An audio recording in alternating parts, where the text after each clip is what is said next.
langsung ini ya.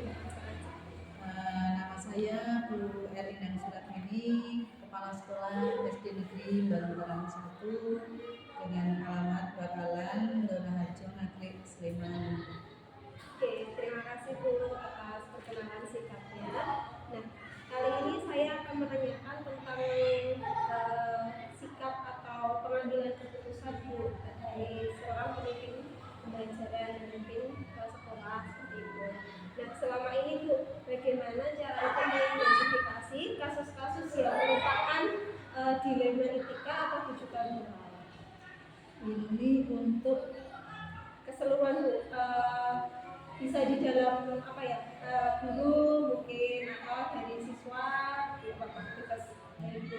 Untuk dilema etika itu sepengetahuan saya di dalam modul ini itu terkait dengan sebuah kebenaran dilawan sebuah kebenaran Bu. Jadi ketika misalnya nih guru terlambat datang itu karena anaknya sakit misalnya, sedangkan di kelas harus ngajar di sekolah. Nah, seperti itu bagaimana ibu itu menghadapi. Kemudian yang terkait dengan rujukan moral itu semacam benar lawan salah. Jadi ada suatu kebenaran tapi dilawannya dengan sebuah kesalahan atau benar-benar salah. Nah, itu bagaimana ibu menjadi seorang pemimpin itu menyikapi hal-hal yang demikian.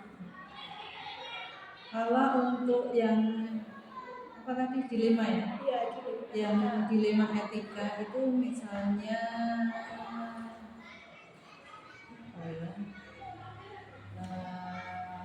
nanti misalnya guru punya anak yang sakit.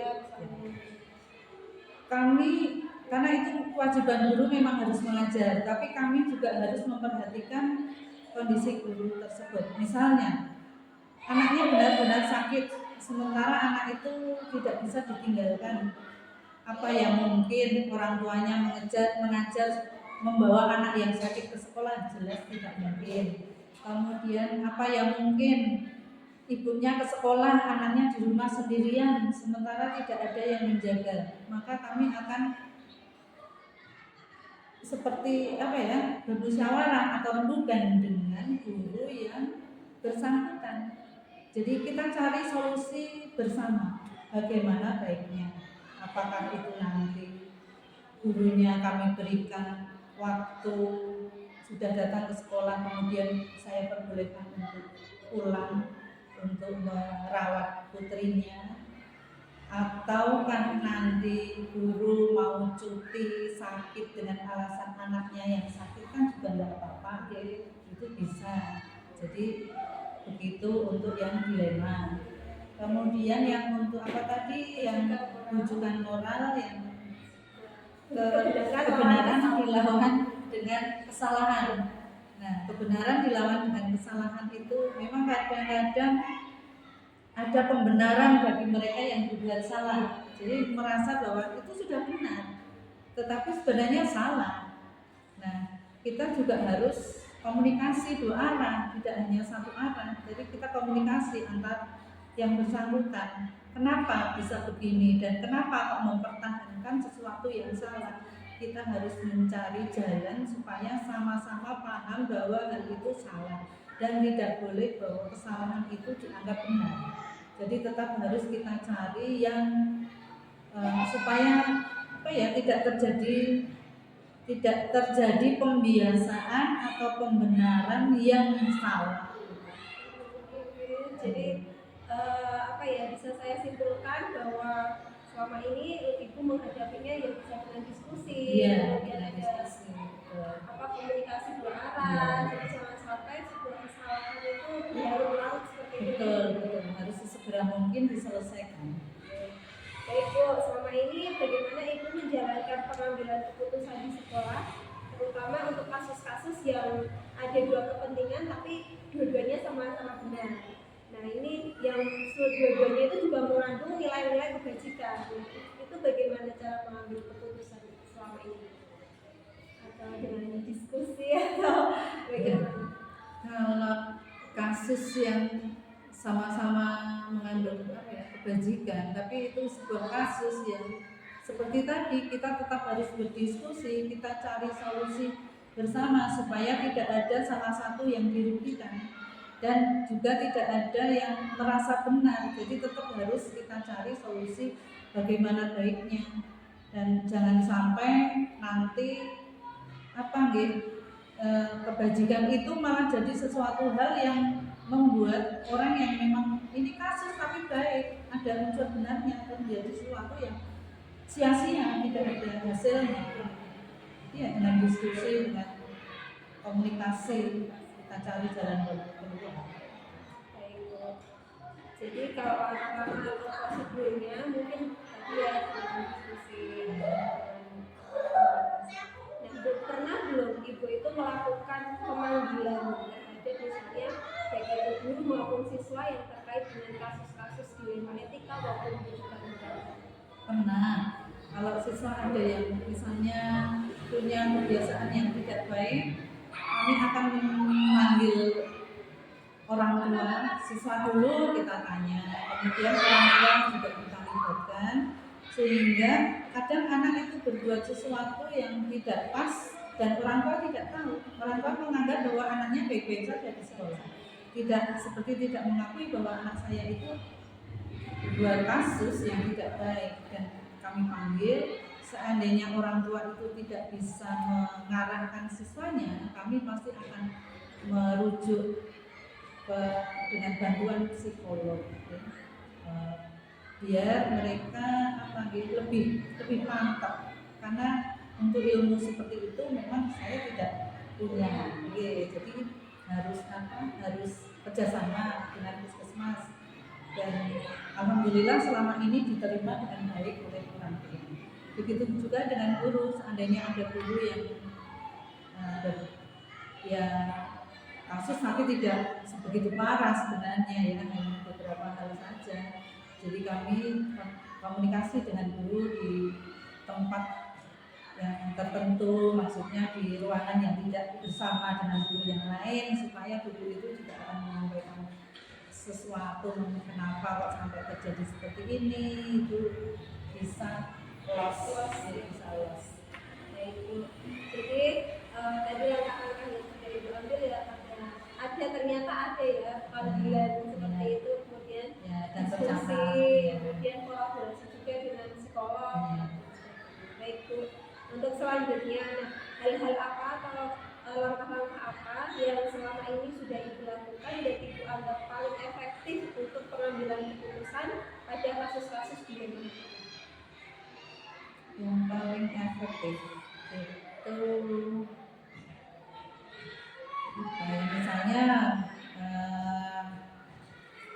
saya itu lebih senang kalau tidak hanya mendapat laporan.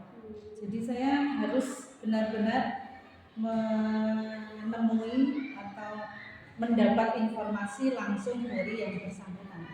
Kalau siswa yang berbuat sesuatu yang menyimpang, itu saya lebih senang ada siswa, ada guru, ada orang tua.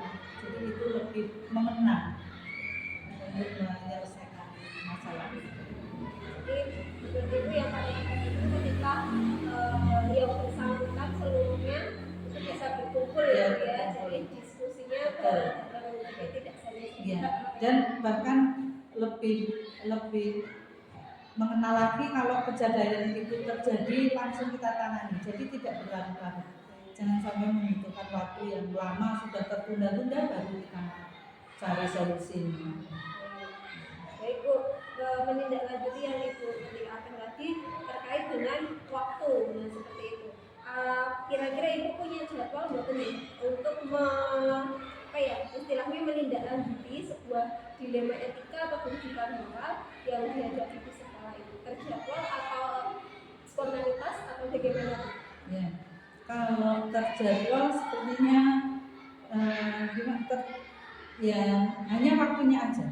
Waktunya kita tidak sekaku waktu yang kita tentukan. Misalnya kalau kejadiannya di pagi hari, nah paling tidak saat istirahat atau anak setelah selesai istirahat, sambil kita dengan santai untuk memberikan panggilan kepada mereka, itu tidak waktu-waktunya. Jadi kalau berjadwal seolah nanti ini jam ini harus segini, padahal kadang saya juga harus pergi. Jadi kita lunak aja waktunya, sikon lihat situasi kondisi, tetapi sesegera mungkin. Dan kami juga sudah menginformasikan ke guru-guru kalau ada kejadian atau apa yang memang perlu penanganan khusus, tolong segera kita bahas bareng, kita lapor. Kalian penjenengan lapor, kita langsung menindaklanjuti supaya tidak berlarut-larut. Jadi langsung saat itu juga ya, tapi untuk waktu tidak juga. fleksibel. Baik, Bu, adakah seseorang atau faktor-faktor yang selama ini mempermudah Ibu atau membantu dalam pengambilan keputusan atau apa dari hati Ibu sendiri? Terkadang saya mengambil keputusan kalau ada dengan guru, tapi terkadang juga kolaborasi dengan teman guru. Sebaiknya bagaimana, meskipun saya tidak memberitahu masalahnya bagaimana, kadang saya tanya, ini kalau ada masalah begini bagaimana ya baiknya, atau ada masukan dari bapak ibu guru begitu. Kalau siswa itu keputusan nanti juga tidak sepenuhnya saya, tapi juga dengan kolaborasi dengan bapak ibu. Jadi menurut Ibu berarti ada ya yang membantu, baik itu dari guru dan kami. Terkadang ada yang memang kebijakan dari saya sendiri, otoritas saya, tapi terkadang juga ada yang memang harus ada bantuan dari ibu. Jadi mungkin kalau sama-sama siswa ya bisa di-sharingkan gitu ya. ya. Betul, tapi kalau untuk guru nggak boleh. Kalau guru ada sensitif juga ya. Dari semua hal yang telah disampaikan Ibu, pembelajaran apa yang bisa Ibu petik dari pengalaman tentang penanganan atau pemutusan sih, tapi pengambilan keputusan terkait dengan geometri itu?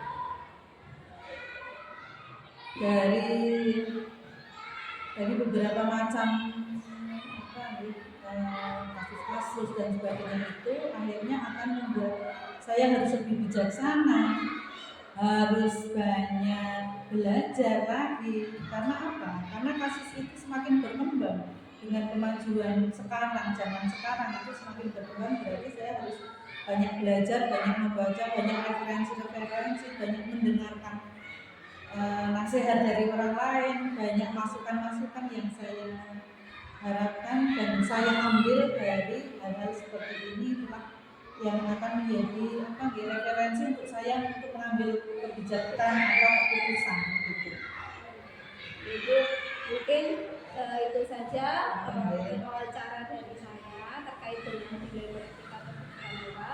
Semoga yang Ibu sampaikan tadi juga menambah informasi dan pengalaman baru bagi saya, karena ternyata pengambilan keputusan itu bukan hal yang mudah ya Bu ya, harus banyak belajar dan banyak makan dalam istilahnya seperti itu. Iya betul.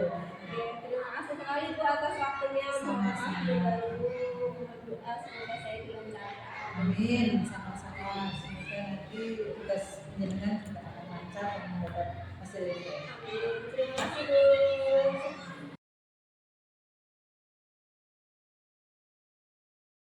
Assalamualaikum warahmatullahi wabarakatuh.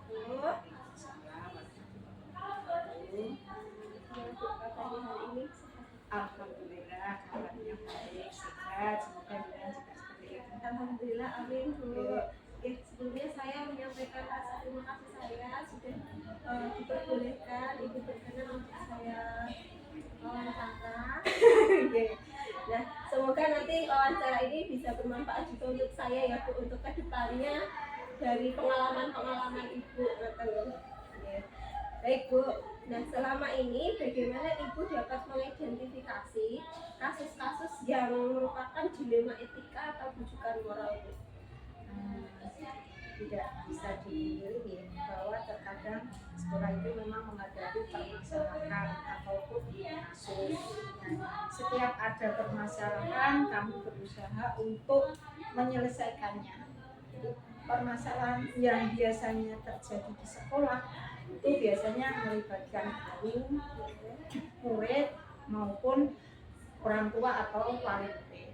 Nah, Ketika kami mengetahui masalah tersebut, kami akan berusaha mencari sumber masalah tersebut. Nah, dengan cara yaitu mencari informasi mengenai siapa saja yang terlibat dalam masalah dan kronologis kejadiannya. Jadi dari informasi tersebut kami dapat mengidentifikasi kasus-kasus yang terjadi merupakan dilema etika ataupun rujukan. Jadi ada ya Bu, tentu di sebuah sekolah itu pasti ada Ada. banyak permasalahan baik itu Ada. dilema etika maupun rujukan. Jadi bisa saya simpulkan dari yang didapatkan Ibu tadi, kita harus mencari tahu dulu Iya. permasalahannya itu sesungguhnya bagaimana. Baik Bu, selama ini bagaimana Ibu menjalankan pengambilan keputusan di sekolah, terutama untuk kasus-kasus di mana ada dua kepentingan yang sama-sama besar atau sama-sama mengandung nilai kebajikan. Tadi benar melawan dia. Untuk yang seperti itu kami harus menghadirkan kedua belah pihak untuk menanyakan permasalahan. Hal yang terpenting dalam menyelesaikan masalah adalah memanusiakan manusia. Sebagai yang dituakan di sekolah, saya berupaya untuk menuntun segenap warga sekolah dan menjadi pendengar yang baik. Penyelesaian masalah berbasis mediasi akan senantiasa dilakukan dalam setiap penyelesaian masalah tersebut. Jadi nanti di mediasi dulu dari sekolah gitu, nanti untuk kedepannya menjadi lebih baik.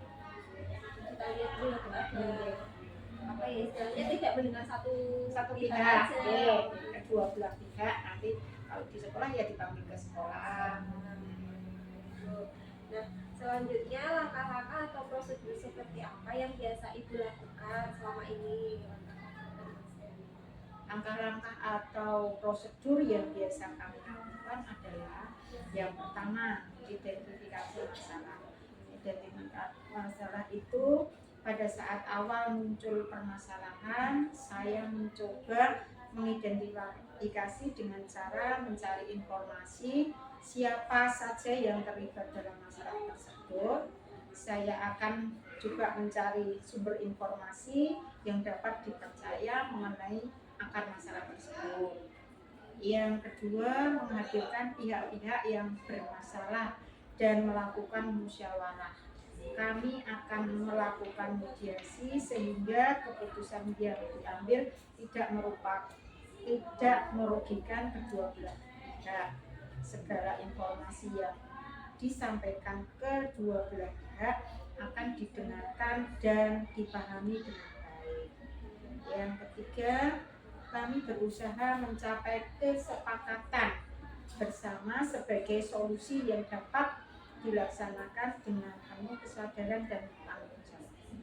Mungkin itu langkah-langkah yang biasa saya ambil. Jadi dari Ibu sampaikan tadi, langkah-langkahnya yang pertama kita harus mengidentifikasi dulu ya Bu ya. Jadi masalah muncul itu karena apa, penyebabnya apa, yang terlibat siapa aja. Kemudian setelah teridentifikasi terus datangkanlah pihak-pihak yang bermasalah tadi. Terus yang ketiga tentu pasti kesepakatan bersama ya Bu ya. Silakan musyawarah. Baik Bu, hal-hal apa saja yang selama ini Ibu anggap efektif dalam pengambilan keputusan pada kasus-kasus dilema etika Bu? Selama ini ya tadi menghadirkan langsung pihak-pihak yang bermasalah serta melakukan mediasi. Hal ini dilakukan agar informasi yang diperoleh adalah informasi yang akurat.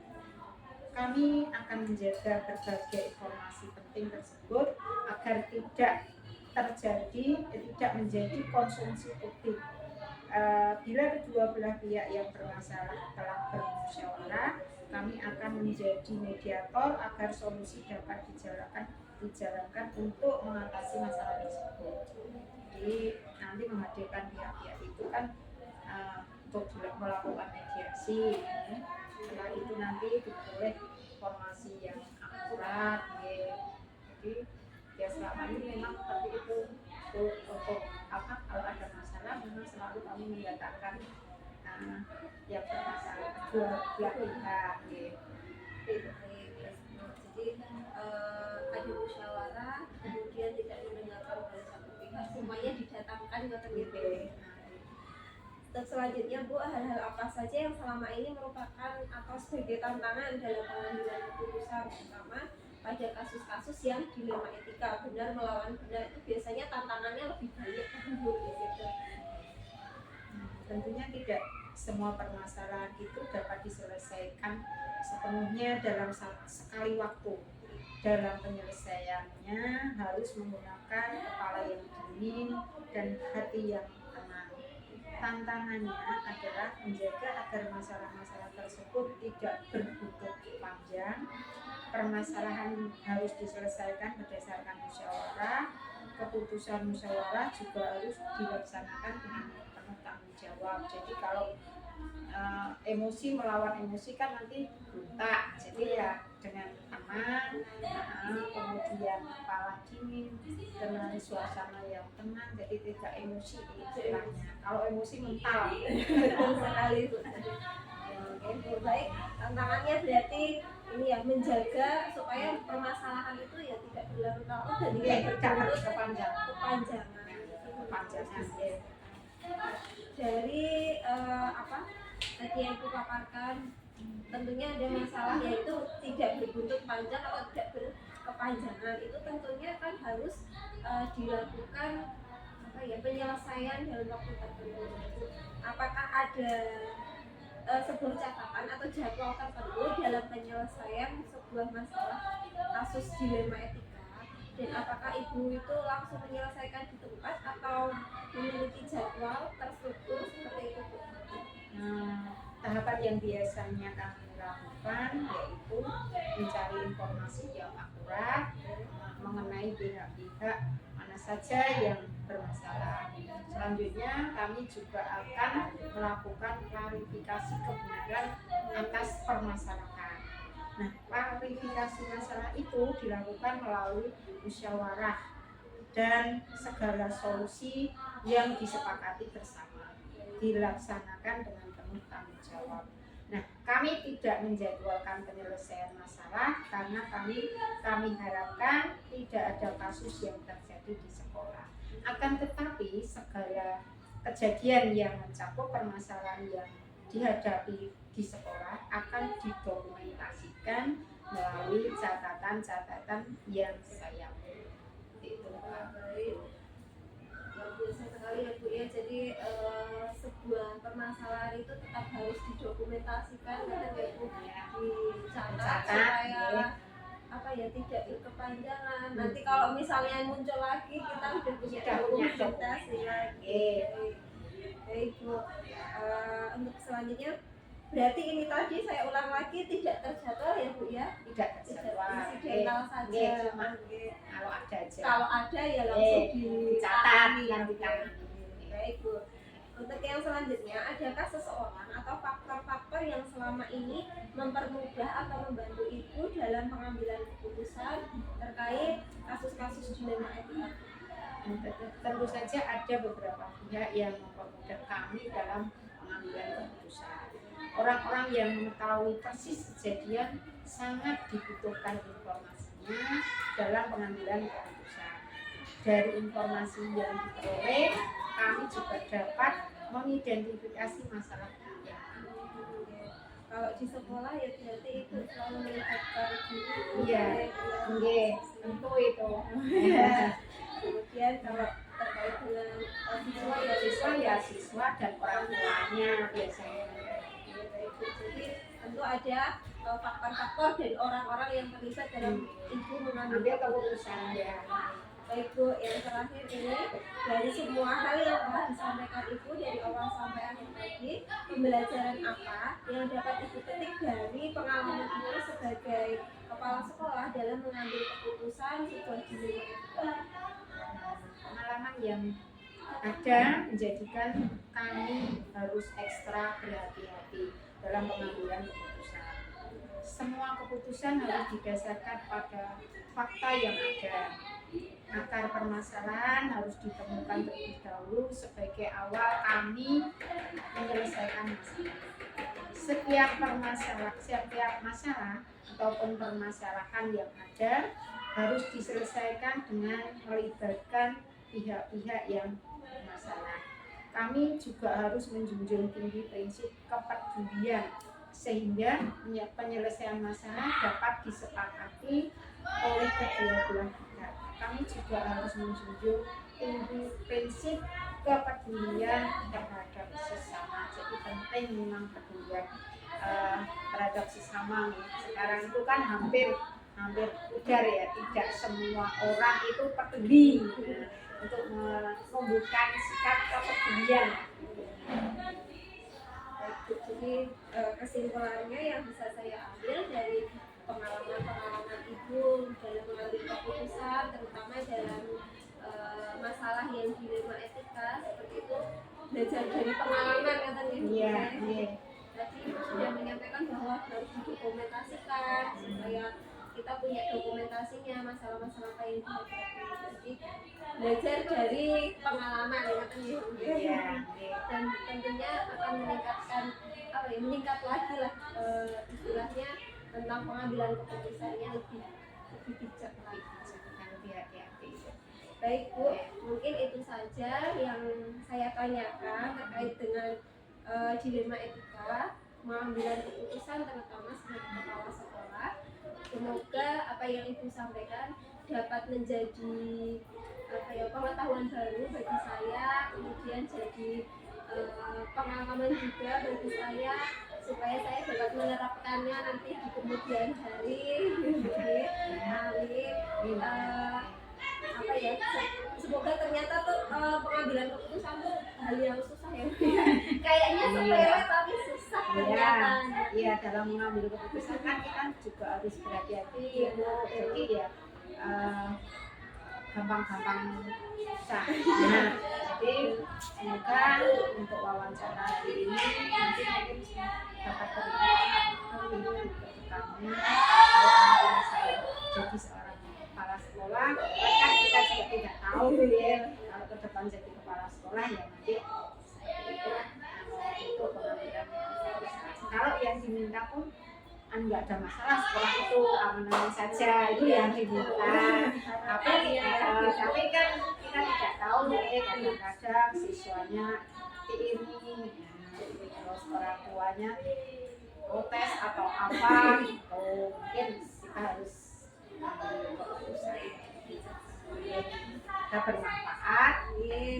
Terima kasih sekali Bu atas waktunya. Mohon maaf saya mengganggu banyak waktunya. Apa-apa, sama-sama. Sehat-sehat ya Bu. Terima kasih.